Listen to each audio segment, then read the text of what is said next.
Hii teknolojia ya FVS ni nzuri sana na inatusaidia sana kuweza kung'amua makosa ambayo mwanzo yalikuwa hayaonekane, lakini na imani kutokana na uweledi ambao unafanyika hii teknolojia haitakuwa na mwisho mzuri, kwa sababu kwa zile pande ambazo hazitakuwa teknolojia haitakuwa upande wake, italazimika kuandaa tu skendo ili mradi kuzifanya zionekane kwamba hazifanyi vizuri.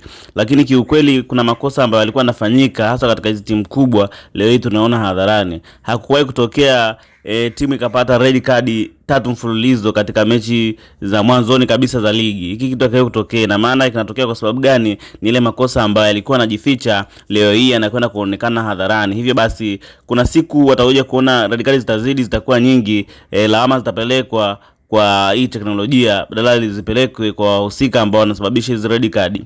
Na maana ya kwamba lawama zipelekwe kwa kocha, kwa nini wachezaji wanacheza mchezo wa namna hiyo, na pia lawama ipeleke kwa wachezaji wenyewe ambao wanasababisha red card.